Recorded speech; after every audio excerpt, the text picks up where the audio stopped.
হরিপালে দলীয় সভা থেকে শুভেন্দু অধিকারীর হুঙ্কার। তিনি বলছেন, আগামী লোকসভা ভোটে আরামবাগে জিতবে বিজেপি।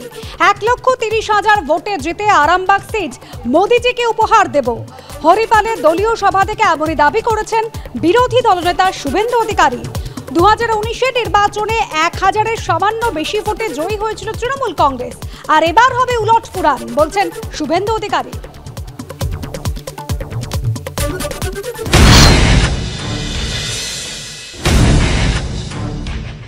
সবাই মিলে ঐক্যবদ্ধ হয়ে আগামী লোকসভা ভোটে ভারতীয় জনতা পার্টিকে আমরা আরামবাগ থেকে আমরা জেতাবো শুধু নয়, এই কেন্দ্রে আমরা 30,000-এর বেশি ভোটে এগিয়ে আছি।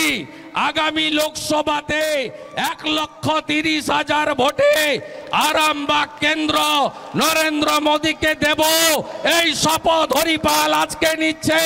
হরিপাল হাত তুলে বলুন, আমরা আরামবাগ দেব মোদীকে।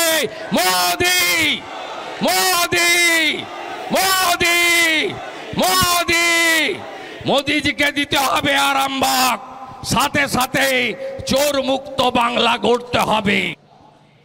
আর শুভেন্দু অধিকারীর এই দাবি নিয়ে তৃণমূল কংগ্রেসের রাজ্য সহ সভাপতি জয়প্রকাশ মজুমদার কি বলছেন, রাখবো আপনাদের সামনে। 1000 লোকের একটা মিটিং এ দাঁড়িয়ে বলছেন 1,30,000 ভোটে জিতবো।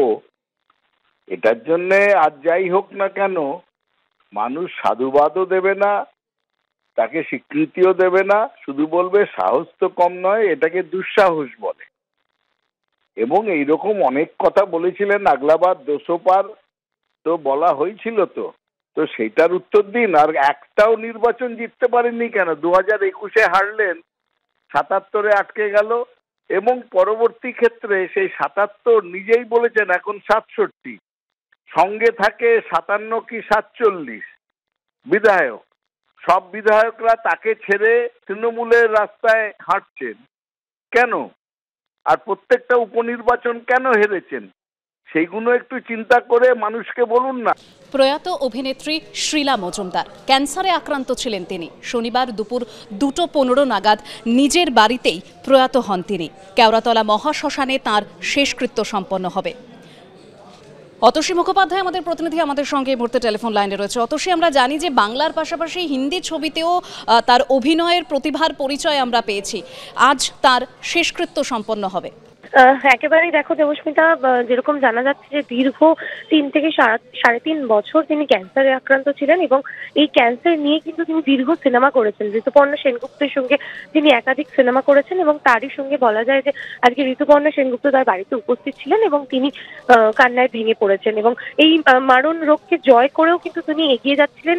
বিভিন্ন অনুষ্ঠানে তাকে নিয়মিত দেখা যেত, সবার সঙ্গে হাসি মুখে তিনি আলাপচারিতায় থাকতেন। কিন্তু আজকে দুপুর 2:15 নাগাদ তার শেষ নিঃশ্বাস তিনি ত্যাগ করেন।